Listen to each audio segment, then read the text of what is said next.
Well, we're going to have to talk about it at some point, right? Well, good evening, ladies and gentlemen, and welcome back to episode number 6 of It's Always Sunny in South Philadelphia. I am your host, Riley Rich, and today we will be going over the Rockies and Mets series, and yes, we will talk about that event. But let's start on a more positive note. Let's start with the Rockies series. I should also add, before we begin, there will be another episode, I believe, released tomorrow. That'll be about the Eagles, so we'll go over the draft class for them too. Again, I don't know if you remember from the first episode of the season, but I'm going to try to break up the Phillies and Eagles episodes just so that we stay on task. Especially with the video podcasting thing, I'll learn how to edit eventually, and it's just a work in progress. And for right now, I'm going to stick with one sport at a time, and then we'll get into and then I'll find a way to edit them. And besides, by the time the Eagles get mentioned highly again, the Phillies season will be ending anyway. So now that that's taken care of, we can begin with the Rockies series. And the first sweep of the year for the Phillies, it felt really good. It felt nice that we could get 7 runs on the board consistently in 4 straight games. And let's start off with Monday's game. Let's start off with April 25th. It was a really good showing. It shows how quick momentum can change. It's all based off of luck. It was just one play where Kyle Schwarber skied a ball to right center field, and Charlie Blackmon and Randall Grichuk, right fielder and center fielder, both moved toward it. Nobody called it. Got lost in the lights. Dropped down. 2 runs scored. And that's all we needed to get momentum to go through the series. Kyle Gibson only made a few mistakes. He really only gave 3 hits. Just 2 of them happened to be home runs, and one of them was on the first pitch of the game. So can you really blame him? I like to think, too, that when we talk about Kyle Gibson, it's funny to me that Kyle Gibson has been the most consistent pitcher this year for the Phillies. Nolan's had some bad starts. Wheeler's still finding his velocity and has been hit around a bit. Kyle Gibson, since his first start on that first Saturday of the year, he has been consistently good. He didn't have to be elite or anything. We're not asking him to be elite. We're just saying that he has to be good. And Kyle Gibson was, and he delivered. And he really kept us in this game. He's the reason why we won. And also the bullpen, too. I talked about this a lot. We don't have the flashiest bullpen. We are far from it. We probably have the worst bullpen on paper. But you know what? It gets the job done when it wants to. Scoreless again. Sir Anthony, Yuri's Familia, James Norwood, Brad Hand. They all did amazing. They got the job done. They held him scoreless for 4 innings. It's all you need. Then Tuesday's game, more pitching. More really well done pitching. This time was Zach Eflin. And I mean, Zach Eflin, number 5 starter. We don't expect the sky and all of the limit and exceeding all of our expectations. We don't expect much from Zach Eflin. We just expect that he gets his quality start. Well, not quality starts by definition. We expect him to keep us in the game, and he did. And he did way more than that. Odubel Herrera also came back in a huge way this week, especially on Tuesday with his home run. And Didi Gregorius also had a nice game as well. He went 2 for 3. He came around to score. And it was really important to see that for me. Because Didi Gregorius has been... He's under fire. And he's on the hot seat. And I think even before the year, too, he's been on the hot seat for me. He's been on the hot seat for all Phillies fans, because now you have Didi, who's getting older. he's in a contract year, and you have Johan Camargo taking reps at short. You have Bryson Stott at short in the minor leagues, and D. Gregorius is getting older. He hasn't really had the home run prowess this year. But as long as he can have games like this, where he's hitting 2 for 3, he's getting solid contact, he's got on base, he's doing his job, he's passing the baton, then I think it's okay. I think Didi will fit in nicely for now, and then we'll get a better shortstop later. Right, Dave? We will get that better shortstop later. And it wasn't even Odubel that came back as well. It was Roman Quinn as well. And that was the one I was more excited for. Roman Quinn came off a really bad ACL tear. He didn't play that much last year. He came back. He's in the outfield. What surprised me the most when I looked at this game after the fact was that we won. We won. We scored a lot of runs. We also went 1 for 8 with runners in scoring position. And this really put things into perspective for me. And that's because when you're a good team, it doesn't matter if you're analytics based, it doesn't matter if you're still been preaching the same thing for the past 40 years. It doesn't matter if you want to hit the bottom half of the ball. It doesn't matter if you want to hit the top half of the ball when you're hitting. We can all agree that you want runners on and you want to cash them in. That's the goal. And now we're getting to an age of the 3 true outcomes. We're getting to an age of home runs and strikeouts and walks. We need guys that can get on base for us. Guys that can execute with runners on. We went 1 for 8 with runners in scoring position. But the reason why we won this game is because D. Gregorius and Garrett Stubbs had 2-out RBIs. They weren't necessarily in scoring position, but they were able to get it done in a crucial situation, in a time where we really needed them to step up. This Phillies team, we have a ton of superstars. Bryce Harper, Nick Castellanos, Kyle Schwarber, even guys like JT and Rhys, who've been here for years. It's the idea of, I can't remember from psychology. But it's the idea of while you're in a group, you tend to do less work individually because you're part of the group. Now, what I've noticed is with the Phillies is that we have so many superstars. A few of them are bound to struggle, but when one struggles, another one rises. For last year, it wasn't really the greatest start for Bryce Harper. We're still calling him MVP. Wasn't really the greatest start, but guess what? Rhys Hoskins had an amazing start. He was hitting home runs. He led the league. He led the team in home runs before he got injured. Then when he was going down, Bryce stepped up and became the MVP player he was and led the league in on-base percentage. And was also top 3 in OPS. And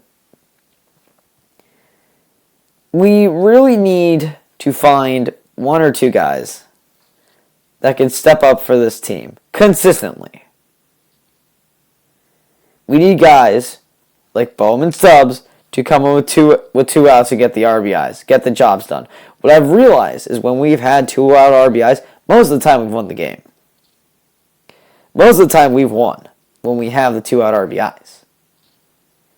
It's when they're not there that's a problem. And not only that wasn't my only note from Wednesday's game. It was also that we had 2 outfield assists. 1 from Castellanos, 1 from Odubel. And it was really nice to see the outfield getting involved. And, I mean, you know me, I'm from New England.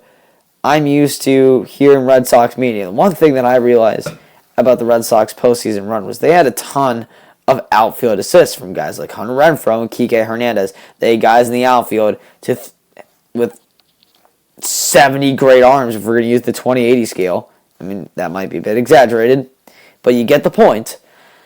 They have these very good arms that they got outs from the outfield. They boosted the defensive run saved. Now, I'm not saying that we have to be Superman out there in the outfield and try to be a hero. In fact, if you do that, then bad things will happen. But I think when I think about next year, I think about it a lot because it's been a really interesting time for the Phillies. We're at 500, and 500 is usually like where we're at, and it gets me into thinking, like, if we're still here, if we're like 83 and 81 again, what are we gonna? Or if we're 83 and 79 again, what are we gonna do? I think the move for them is getting some stronger arms out there in the outfield. And Odubel and Castellanos, I'm not taking any credit away from them. I think we just need some guys with more credible arms to boost our defensive run saved. And it's nice that with Castellanos and Herrera, guys who are basically hitters first, it's nice to see that we have a guys that more hitter inclined that can have at least a decent arm in the outfield for now to boost our defensive run saved. And I really think those two things, with the outfield assists and the 2 out RBIs, they work hand in hand, and I think that's one of the main reasons why we came out on top. And then again, bullpen as well. Like Alvarado, Seranthony Dominguez, Yuri's Familia, Brad Hand, Corey Knebel. They did it again. The bullpen shut things down. Again, what I've learned this year was that we don't need the flashiest bullpen to win games. We just need a good one. We just need guys that can throw strikes. And I think Alvarado has a bit of problem sometimes because he throws 100 and he tends to get a little wild and throws things in the dirt. But when you have guys that can throw strikes in the bullpen like that, it really puts the game on a swivel. Then you get to Thursday's game, the last game of the series. Again, we won as well. Alec Boehm with a big home run. I mean, it's nice to see that because he was our reigning Philly of the week. He's been doing really well to start off his year. Nice to see that Boehm is getting more of those power stats, getting more of those home runs. And again, like I was saying before, you got Boehm, you got Harper, you got Castellanos with the 2 out RBIs. And that's really guys stepping up in the clutch, in the crucial moments with runners on, and they got it done. And they were able to put the team on the board even though they're down. And that really demoralizes the other team too. Like, that's the kind of thing that, I mean, I'm a high schooler right now and I'm playing high school baseball. What I've realized is that, like, when you have 2 outs and you start scoring runs, it starts to get, it's demoralizing for the team in the field and it really starts to get sloppy. Now, it might not be error-ridden in the MLB like it is in high school, but it's definitely something as a pitcher that you feel kind of terrible when you get these 2 out RBIs. It's really hard to come back from, and it's nice to see that the Phillies are taking advantage of that and actually getting some 2 out RBIs. So it's nice to see that. And now we have to talk about it. And if you're not aware, there has been a no-hitter this year in the MLB, and the New York Mets no-hit the Philadelphia Phillies on a Friday, April 29th. Now, after we start talking about this, we'll never talk about it again. Understood? Shake the hand. Okay. There's one thing I looked at when I saw this game, and I noted on it after the fact, and I looked at the box score, and I saw one thing. We had 12 strikeouts. Now, I know it's easy for me to go hard on them when they're down, and that's exactly what I'm going to do. I'm going to tell you right now that this is the negative effect to the Phillies experiment. We're working on offense. It's the modern idea of the 3 true outcomes: home runs, walks, strikeouts. So that's basically what the Phillies are doing. Like we're saying, okay, let's just have every single hitter in our lineup either hit a home run or strike out and see what happens. Yeah, they all just struck out on Friday and we got no hits. Although props to Schwarber for getting 3 walks, and we also had 5 left on. So it wasn't too terrible. And Nick Nelson did really good out of the bullpen just like a few weeks ago when he pitched 4 innings against the Mets. So, not too terrible. But I'm still going to go hard on you. 12 strikeouts. Anytime you get double-digit strikeouts or anywhere close, you have no shot of winning. You're not going to be close ever. And I'm going to say this too. If we're going to get a guy, like our 2 needs, one, outfield arm. I mean, I guess bullpen too. But again, as long as the Phillies bullpen keeps doing what it's doing, and not being Christopher Sanchez on Sunday, we'll talk about that later.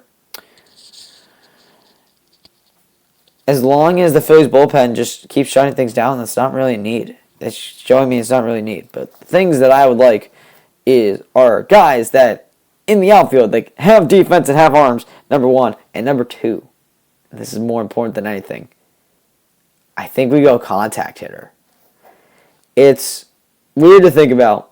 I know you're looking at me, it's like, oh, wow. Young fan, which, thank you. Young fan saying that we need contact over power. Here's the thing. It's a balance. It's a balance ratio.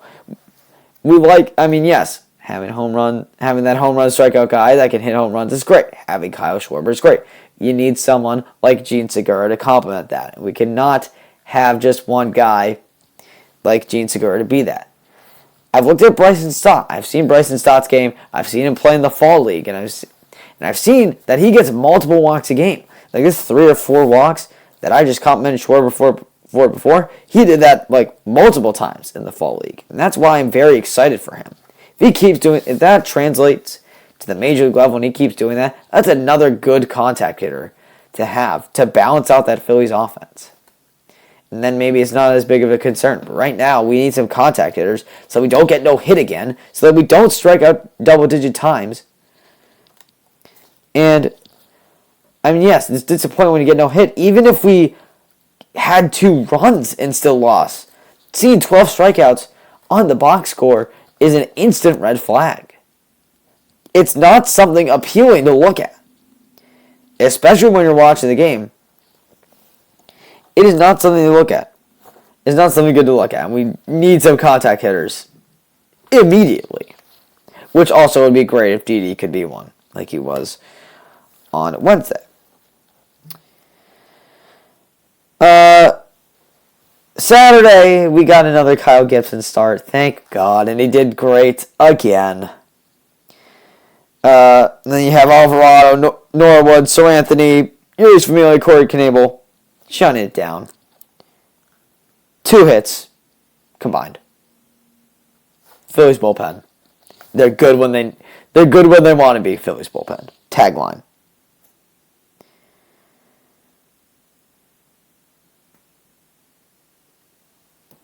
And Schwarber and Herrera with home runs as well. Like, Kyle Schwarber, has had a really good time with the Mets. And he did so on Sunday, too, with 2 home runs. Kyle Schwarber loves playing against the Mets. It was even against the Nationals, too. He just feasted on Mets hitting.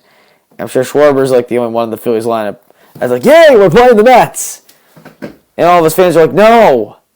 Don't you see that that's bad? But Kyle Schwarber has had a very good weekend. And I'll leave it at that. Kyle Schwarber, a really good weekend. He had 2 home runs. One he literally got down on a knee for. He just golfed it. It's like the opposite of what you want to do if you're a contact hitter. He literally went underneath and, lefty, scooped the ball. Yes, don't do that, kids. Do not scoop the ball like Schwarber. It will be a pop-out. I guarantee it. But the problem was when hitting went up, pitching goes down.